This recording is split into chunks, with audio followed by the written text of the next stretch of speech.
Yes, good morning, friends, and we will continue from where we left yesterday. Yesterday, I will just run over and what we discussed just to brief and take it to the new one.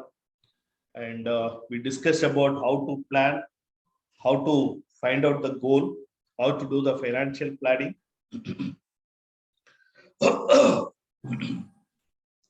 tax planning, and what should be the investor goals, and the how financially independent and how much it's based on what we require, and we have to go for savings based on what is the requirement, and what should be the investment style and risk tolerance and amount of time, how that the avenues are available which are associated with the risk, and what are the investment products are available, and how to construct the portfolios. That means asset allocation, and that market caps based on asset allocation, sector based asset allocation, and what are the key points which determines that how asset allocations will do. While doing an asset allocations based on the life cycle, what should be the percentage of asset allocation based on the risk and return, and what should be the principles for asset allocation. So all these things yesterday we have seen whether it should be how to evaluate, and now we are going for, and the next point what we look at is that how to track your portfolios. That is what most important. See, once you do investment, you need to keep on watch on regularly how the investment is performing. If you don't do that, we miss the opportunity of encashing the profit or minimize the loss everything. So as a portfolio manager, we have to keep on watching, tracking the portfolio performance. What should we do? We should follow the market trends. What do you mean by market trends? Market trend means whether the market is a bullish in nature or bearish in nature or sideways or overbought or oversold, how volatile, and all these things. And these are all due to what? This may be due to financial news. Like last few days, we have been talking about the budget implications and how that digital currency will be evolved, how the crypto will be dealt, and how the taxation will be done, and what are all the infrastructure will grow. Like that, that financial news also, which makes the market volatile, all these things. And also we have to monitor on the selected investment which we already have done it. And then also we have to share the informations which are all required to manage the portfolios. Okay, while you do the monitoring the performance, what we should do's and don'ts. See, do keep informed of your investment once you purchase them. That means what? And see, whatever we have already purchased, we have to keep informed to our investors, and we have to follow. So do understand the advice of the experts before you take it. So when the research call comes and what the expert says, we have to listen to them before we take a decision. And also that we should do always for a long term, do for investment long term. Don't be get discouraged. An investment in your future is worth the effort. Don't buy what you do not understand. That means what? See, when I do a portfolio management, when I invest some asset, if I don't understand that asset, if I don't know the particular area of operation, if I don't know the nature of the behavior of the particular industry or particular asset class, we should not do investment. I always remember the quote by Mr. Warren Buffett, a well-known, successful investor from USA. He told once, when the people asked him, how much you invested in IT companies? He said, I have not invested in IT companies and software companies. Then they asked him why. He said, I don't understand. So when I don't understand, I don't invest. See, the investment means I am investing in a business. Where I will invest unless I understand the business. So that as a business strategy, friends, what we all should understand is that if you do not understand a particular nature of business, don't do that. That is what most important. That is also applicable in the field of PMS. Okay. Now let us come to specific part of what are the risks associated with the investment and how the returns can be maximized, how the risk to be minimized. Okay. So this is the most important part of portfolio management, because ultimately why we do all this exercise is to get returns on our investment. See, when I do returns, then how much risk is associated with this? And without understanding the risk, if you do an investment, then you will get into trouble. Okay. So the rate of return on investment to be calculated like this is a return is an equivalent to amount received minus amount invested. Okay. Then divided by amount invested. That means that if 1,000 rupees I have invested, I have got 1,100 rupees on sale of that particular asset. That means my sale value is 1,100. My investment value is 1,000. So divided by 1,000 equivalent to 10%. See that 10%, I have got around 100 rupees return, which is how much? It's a 10% on the investment value. So what is my return? Is a 10%. This is what we have to understand when we calculate the investment. So same thing, then when I get 10%, we have to also that this should be relevant with, relate to the inflations, so that then you will understand the real return. This is an actual return. The real return is based on your inflation value. Okay. So that when you do that return variability, investment in A, so the return variation, no risk. No return variation, no risk. It's a 4%. The investment is that, some return variation, some risk is there. Whereas in the case of return C, that investment C, the wide return variation and much risk. See here, this is a 15%, whereas that variation should be -8 plus 15 like that. The variability depends upon things. Okay. Now, when I talk about the risk in the investment, what is the nature of risk is involved? The more variable in investment return is a greater is the risk. Here you see that is a more variable, greater the risk. Okay. A highly variable return could lead to investment losses if the investment needs to be sold. However, longer the investment is held, the greater chances of earning long run rate of return. Okay.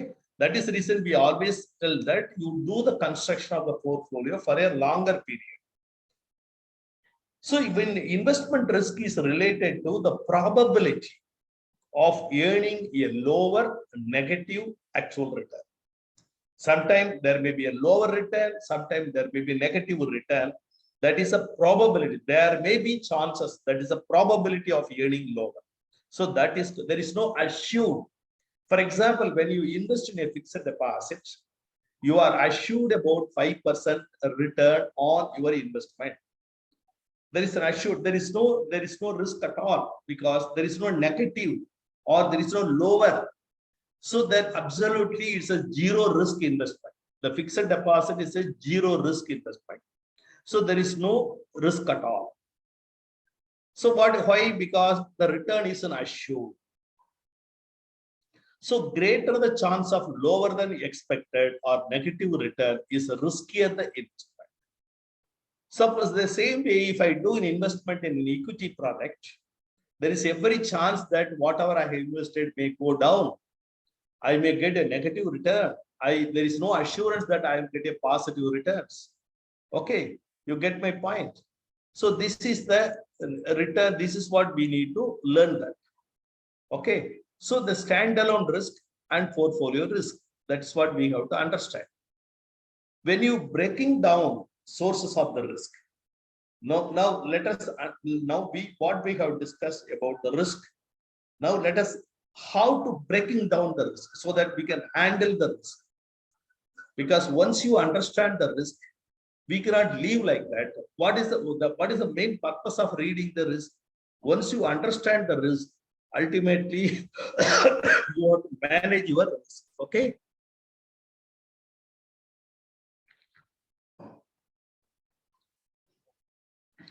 The standalone risk is equivalent to market risk plus firm's specific risk.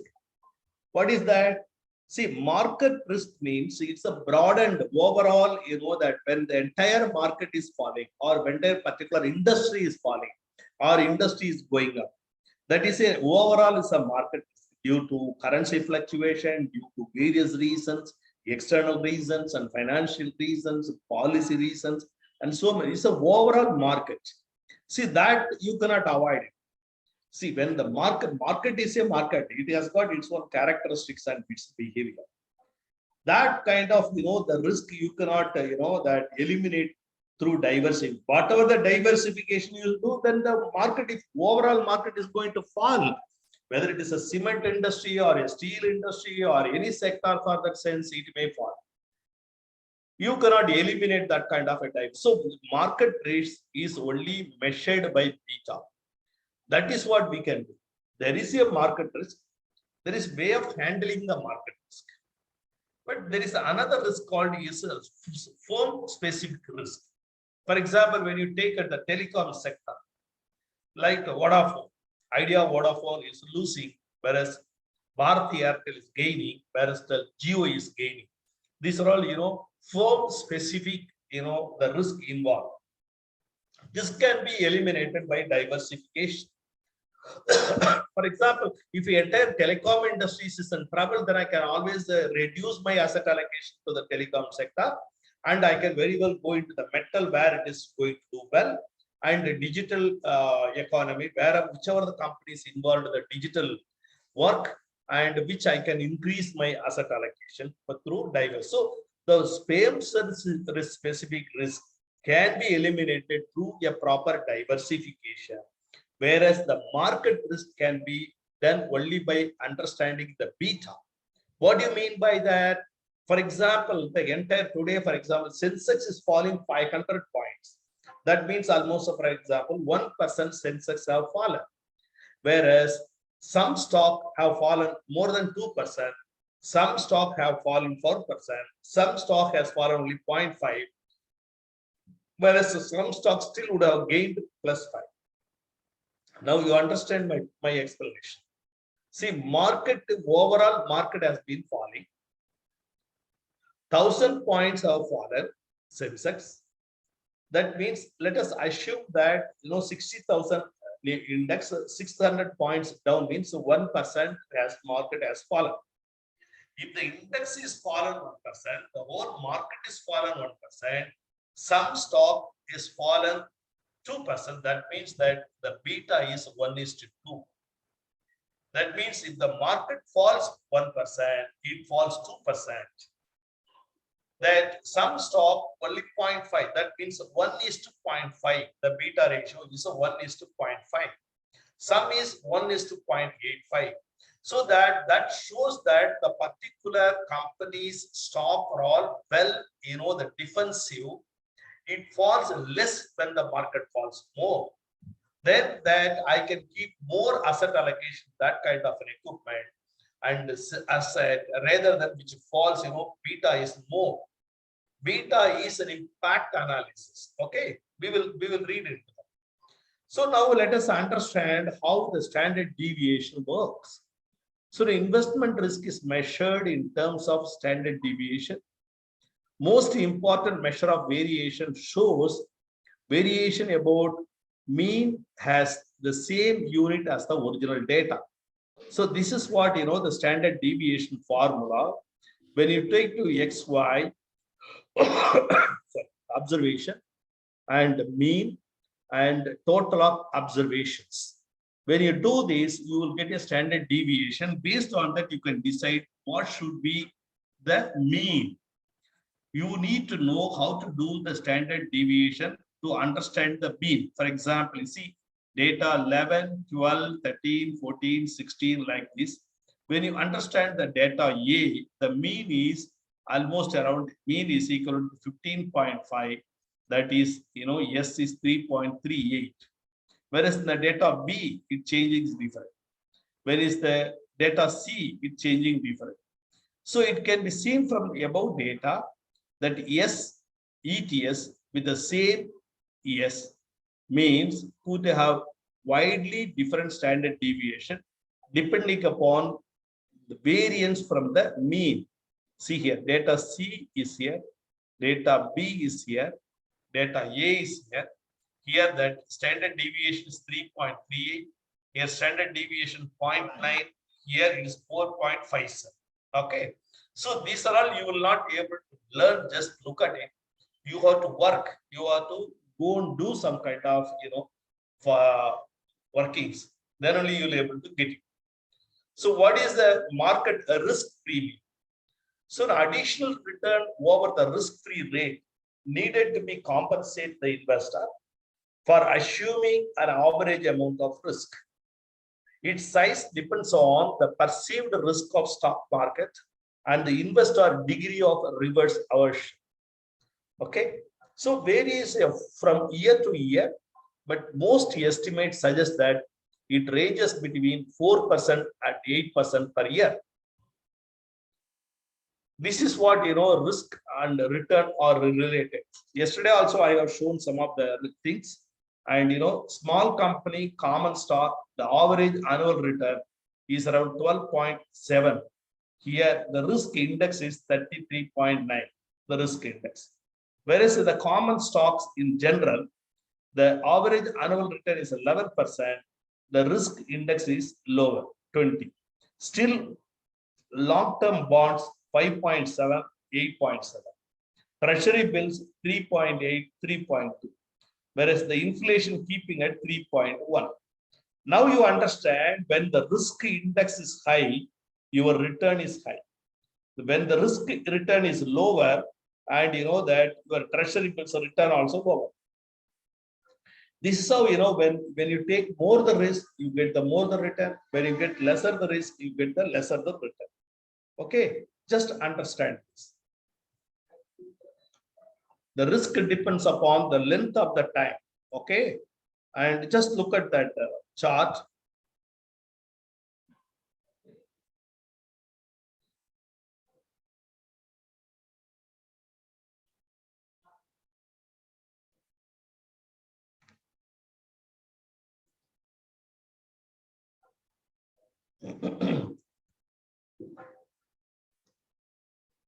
And longer the period, range of annual returns on common stock to various time periods from 1950 to 1997. Just for explaining things I have taken.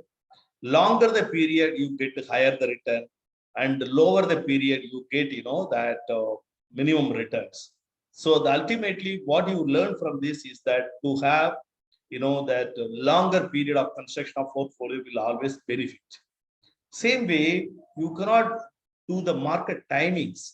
That see this always invested, missed 10 best, missed 20 best, missed 72 best. That means that when you try to buy, that you should always consistently keep on investing in the particular stock. That is what we are going to explain to you in a systematic investment plan. So you will not miss out the market. Here in this case, when you want to time the market, you miss the chances.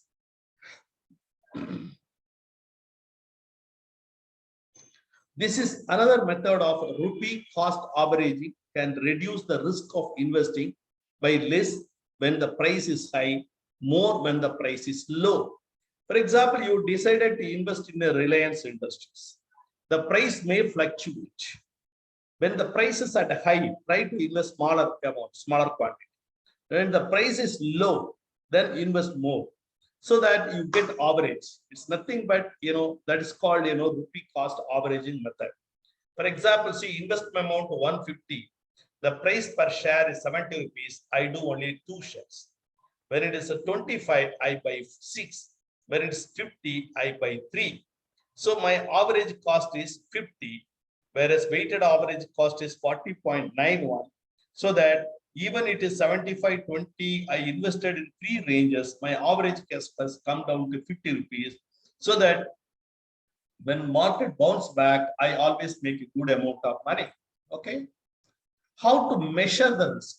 That is what, more important, because we understand the risk. We know how the risks are arising and what are all the risks associated with the returns.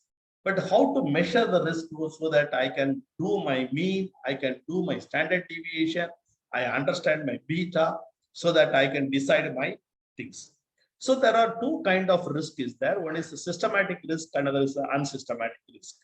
What is unsystematic risk? The risk is that are unique to a firm or particular industry. Factors such as management capability, consumer preferences, labor, etc., contribute to us estimate the risk, systematic risk. Okay.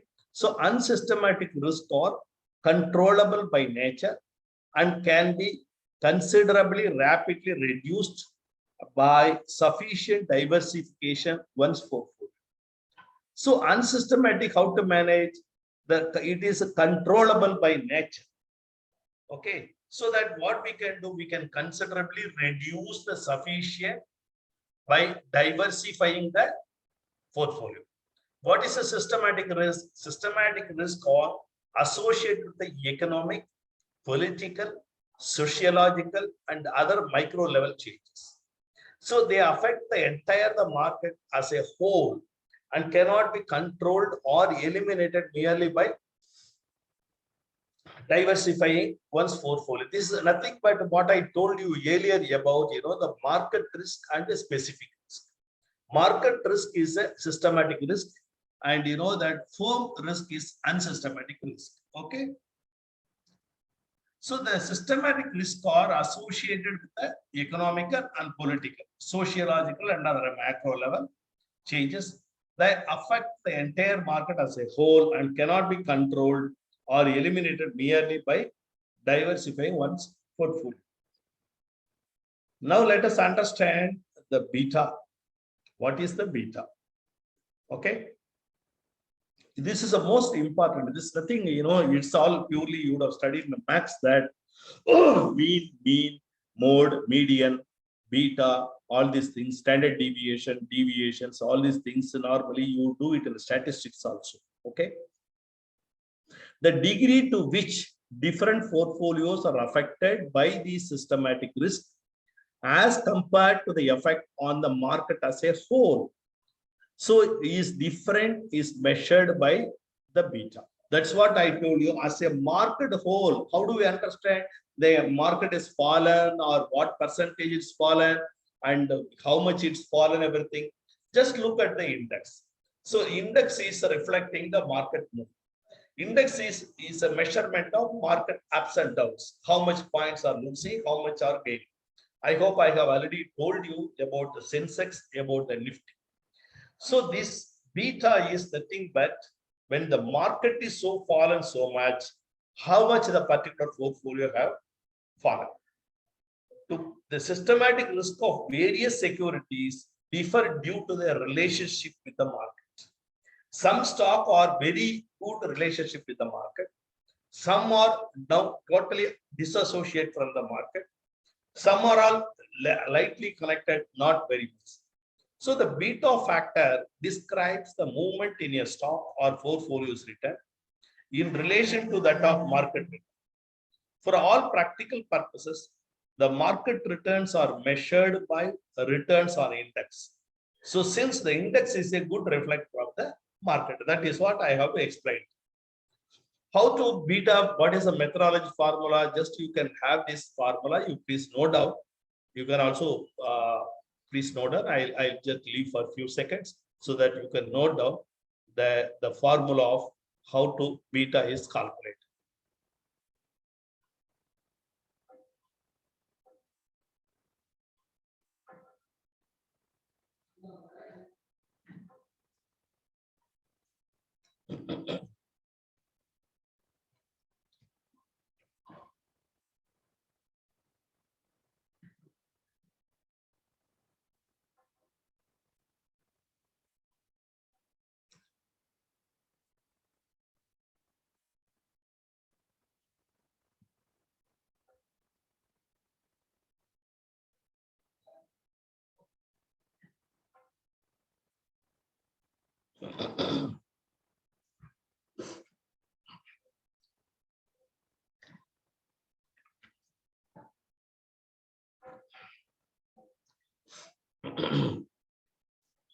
Whereas the RA means, that it measures the rate of return. Return means RA is called a return, the rate of return.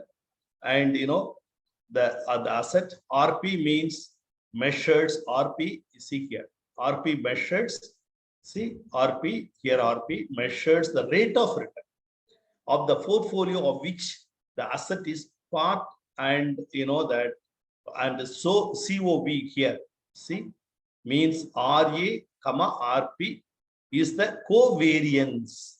COV means covariance between the rates of return. So in the capital asset pricing, model, CAPM, already I think I have taught this subject, capital asset pricing model. The portfolio is market portfolio that contains all risky assets. And that SO, the RP terms, that in the formula replaced by RM here, it's here. The rate of return of the market. This formula you need to keep it. So beta is always, referred to as a means, financial, and that it's a correlated relative volatility. Okay, and can be referred to as a measure of, that sensitivity of the assets return to market returns. If the diversifiable risk, systematic risk, or a market. So covariance means the measures how to variable covary and is given by sum, that is a x minus mean, and y minus mean in n minus 1. Okay, so the n denotes the total number of observations. So the holder, in order to calculate the beta of a portfolio, multiply the weightage of each stock in the portfolio with this beta value to arrive at the weighted average beta of the portfolio. Okay. Now let us understand the historical trend, because please refer my first slides. I told you that when you want to do the investment analysis, you should know the trends, historical trends. That is a very essential success to the asset allocation. So what is a trend? How to do understand? Looking through the rear view mirror makes the journey safer. That's what when you do the driving. So investing is a lot of numbers. One needs to get used to that and quickly. An investor can see exactly what he needs to get his destination and can be accountable to himself along the way. So bonds and stocks are the two major asset classes that have been used by the investor over the past centuries.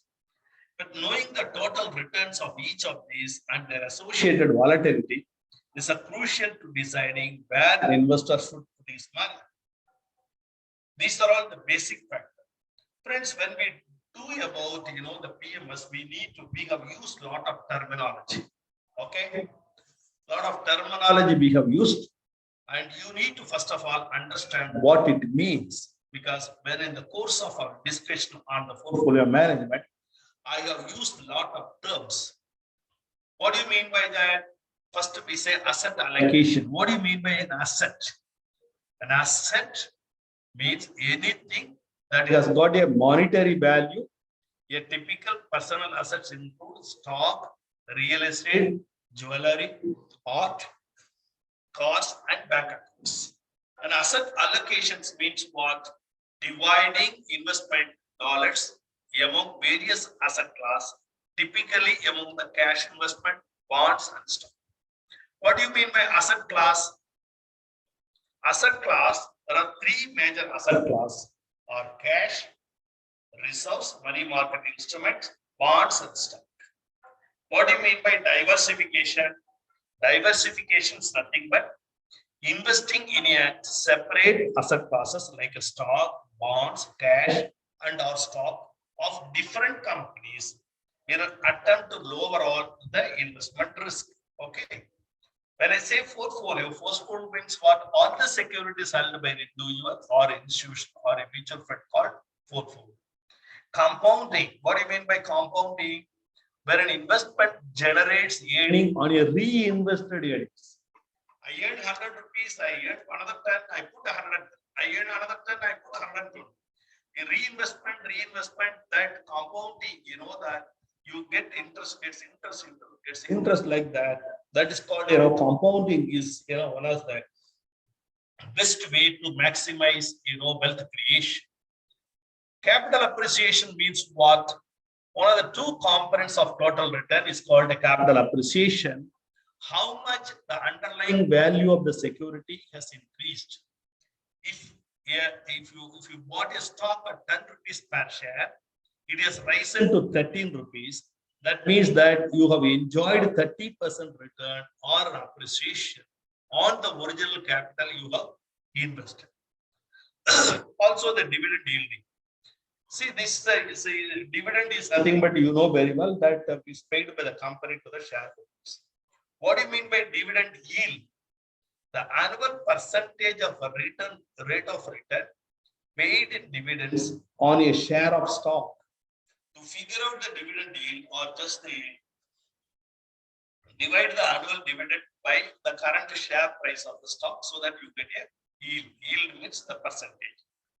So inflation is again a rise in prices of the goods and services. Real return is the inflation adjusted return on investment. Okay. So risk adjusted return means what? A measure of how much risk a portfolio is employed to earn its return. So unrealized capital gains and losses, that means the increase or decrease in the value of the stock or other securities that's not realized. You get my point? See what do you mean by that? That means that, for example, I have invested 1 crore rupees on stock. Now the current value of my investment is around 1 crore 45 lakhs rupees. But I have not sold my stock. I still keep my stock in my account. So even though 25 lakh rupees have been appreciated, I have a gain, but it's not realized, unrealized gain. Then the another word we have to use annualize. What do you mean by annualize? Annualize is nothing but, for example, you get a 3 months, within 3 months, you get 10% return in a period of 3 months. That means that the 10% multiplied by into 4, you annualize it. So it is called yearly annualized return is 40%. Even though your actual return is 30%. Because 30% in 1 quarter, that means if you calculate annually, that is a yearly calculation, then you get that annualized. Volatility means what? The degree of movement in the price of stock or other securities. Degree of the movement, how fast it goes, how fast it is. That is called volatility. The risk tolerance I have already explained to you. Standard deviation, beta, the broker, and order. Bear market, already I have told you. What is a bear market? What is a bull market? I explained. Buy and hold. Capital gains, long-term capital gains means what? If you are holding the stock more than 12 months and realize your profit, more than 12 months from the date of purchase, if you sell your stock on 13th month, whatever gain you get, that will be taxed for the long-term capital. Short-term means holding period is less than 12 months. Bond, that common stock, blue chip stock, all these things I have explained to you. Index, mutual fund, open-ended form, net asset value, all these things, already we have explained. Now we'll come back on the certain kind of, that more on specific plans. Okay. that is equity plans, hybrid income, short-term plans. It is almost, more is a tool to identify the risk return profile of an individual and suggest investment in a basket of short-term, hybrid, mutual fund income plans and equity mutual fund and sacred assets like bank FD, Government of India bonds.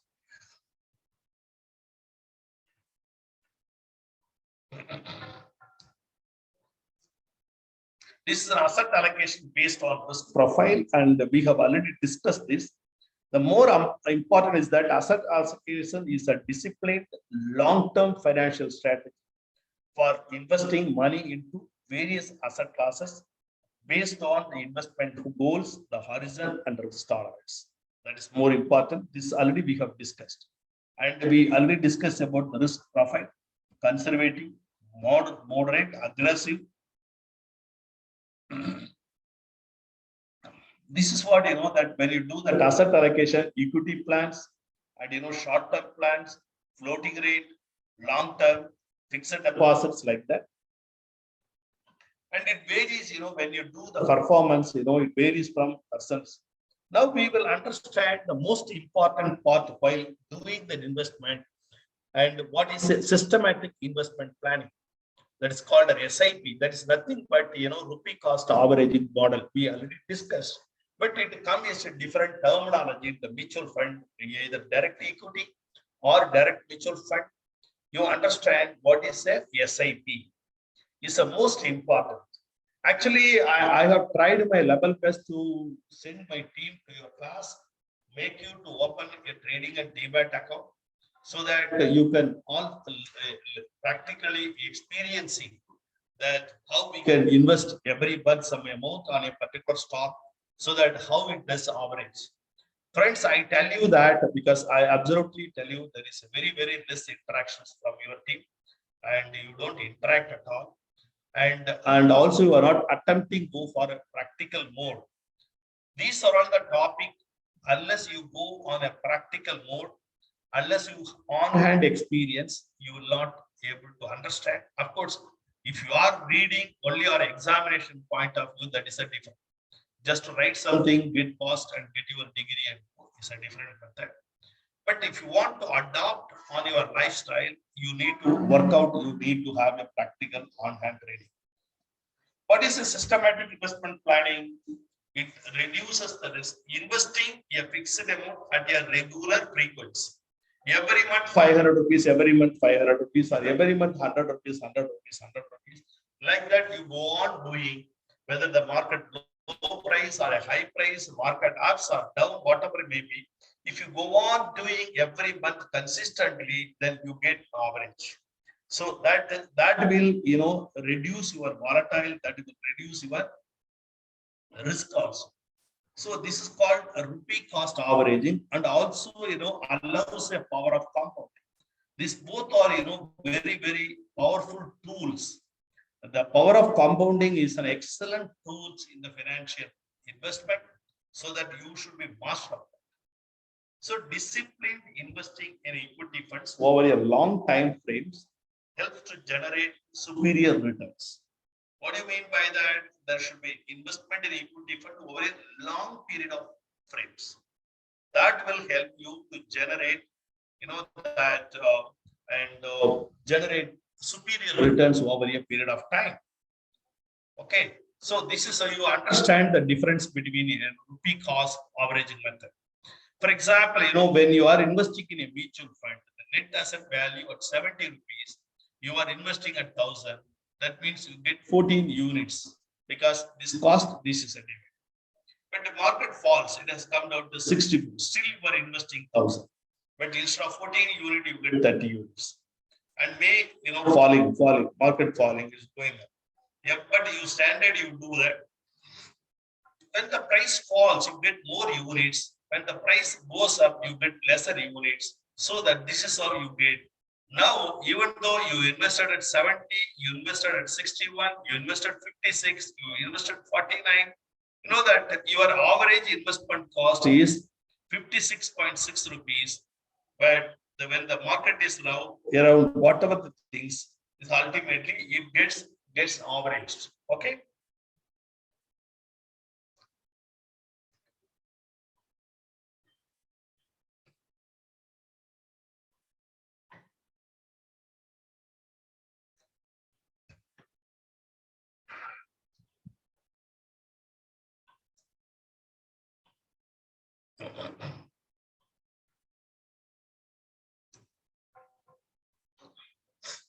This is what overall we have totally covered on the portfolio management side.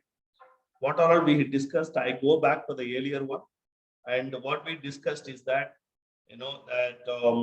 planning, retirement planning, tax planning, and all these things.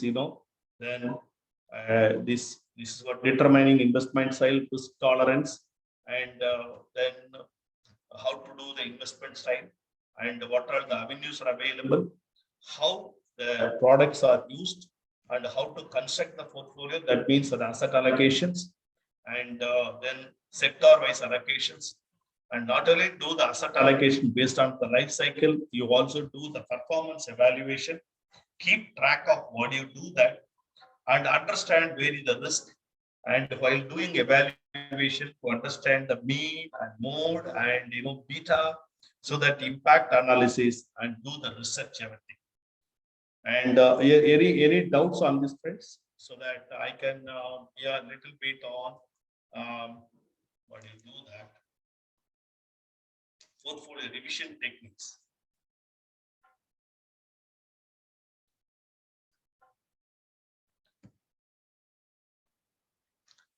This is what overall I just come to you on this portfolio construction, portfolio analysis, and portfolio revision.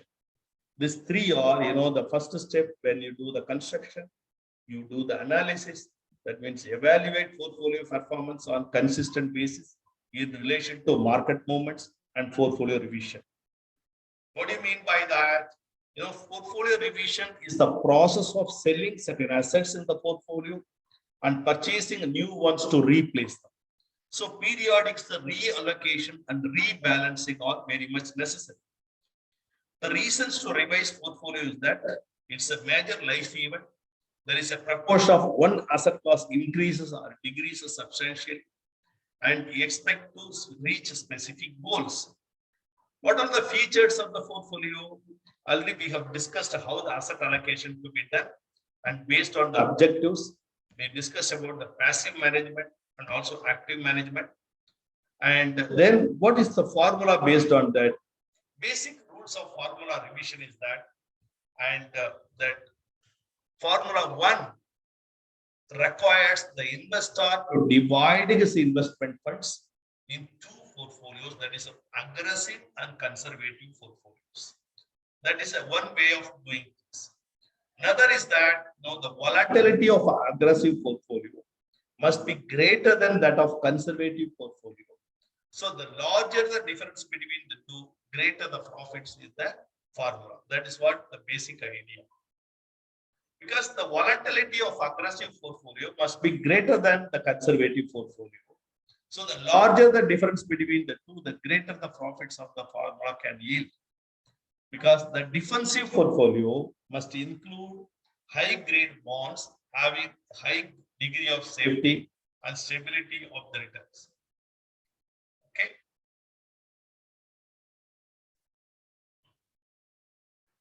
Already I told you that rupee cost averaging, when you do that formulation plan, constant rupee plan, and constant ratio plan, and variable ratio plan.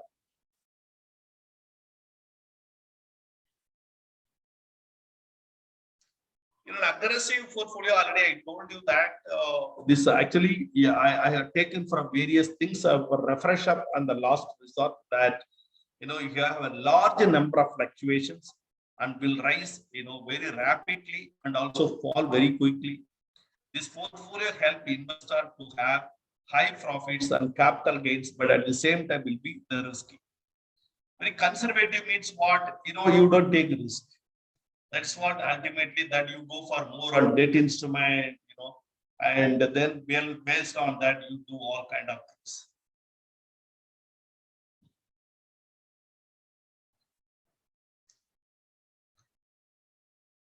So rupee averaging method I have explained to you. Now what I have told you about constant rupee plan. What is that? It has an advantages of specifying the percentage of the aggressive portfolio in the investment fund. This amount will be different at different or varying, that levels of stock value, but it will be continuously constant to the total fund. The methodology used by constant rupee value plan is what it indicates the rupee value which remains constant in the stock portfolio. The aggressive portfolio remain constant in the total portfolio. The formula indicates to the investor whenever stock value rises, his share should be sold and buy the shares when the price are fall to maintain the constant portfolio level. Okay.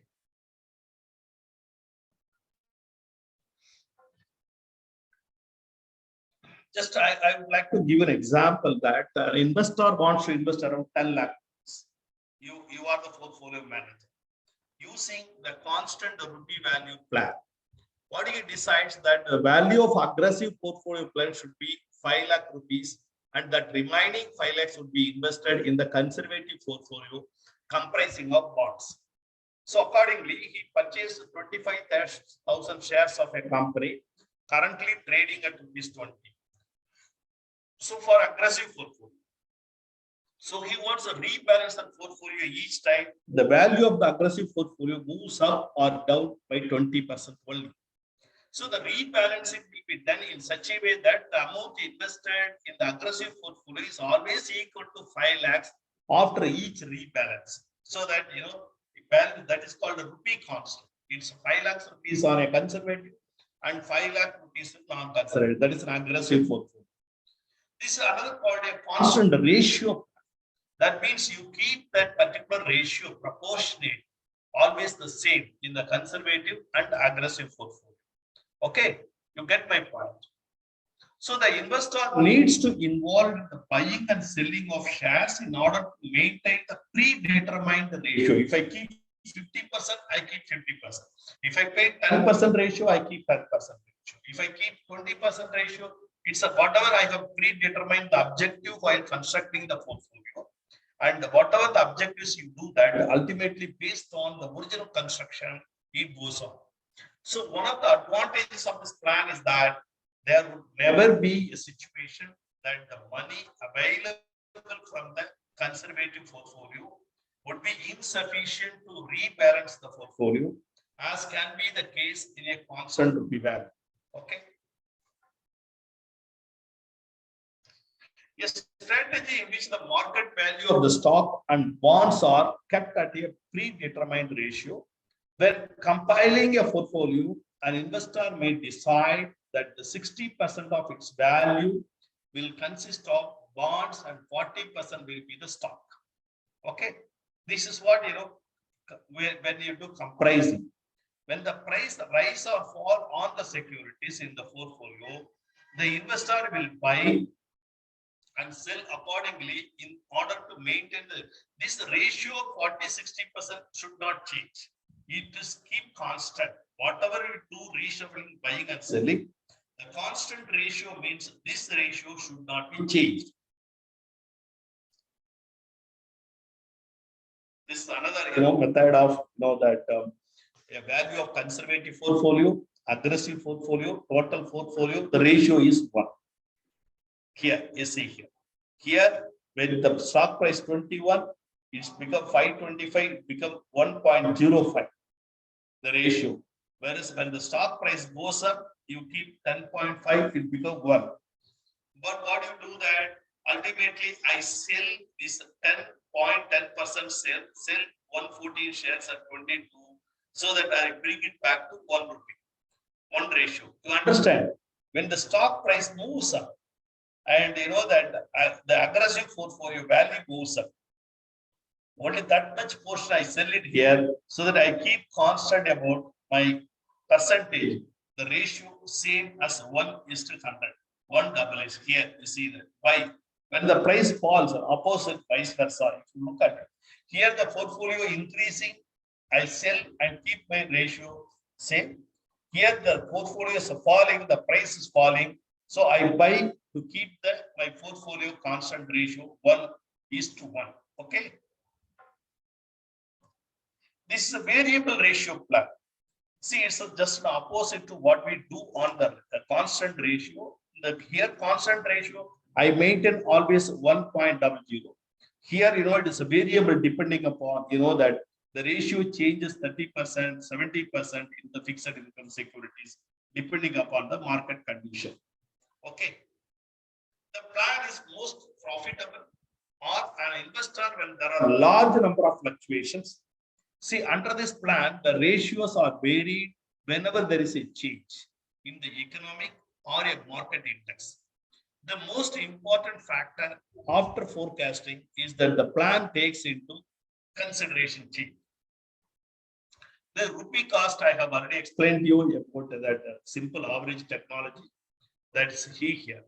Fixed amount 1,000 rupees. I go on investing. The share price may be 20, 21, 24, 19, 16, 23, 18, 22, 19.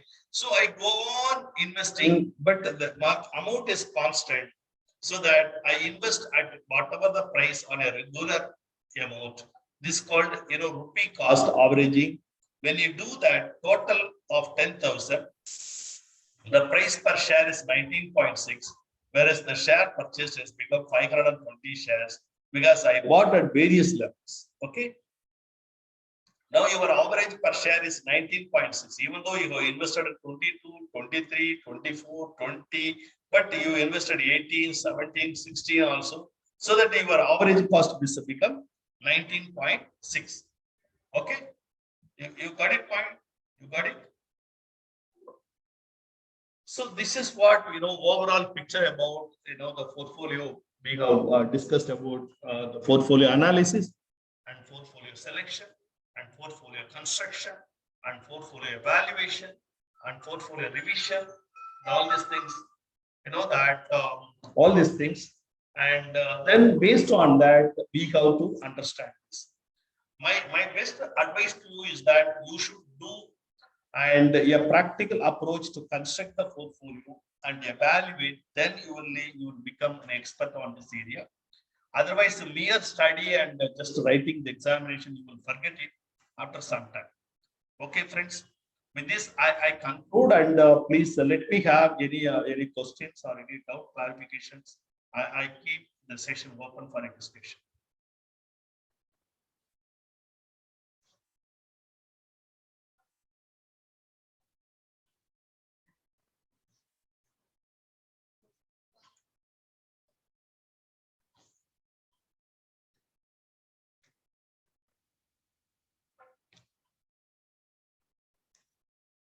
I think that no questions and no interactions. So can we close the session? Thank you so much, friends. Thank you once again. And with this, we have covered all the subjects, unit 1, unit 4, and all these things. For when we have a classroom, we have discussed about the investment settings and securities market, about the primary market and secondary market we have discussed. And we have also discussed about the fundamental analysis and technical analysis. And during the technical analysis, how to do the charting, various kind of charting. You get a buy signal, hold signal, volatility, everything we got it. When you do the fundamental analysis, and again, various ratios on studying the financial statements of various companies.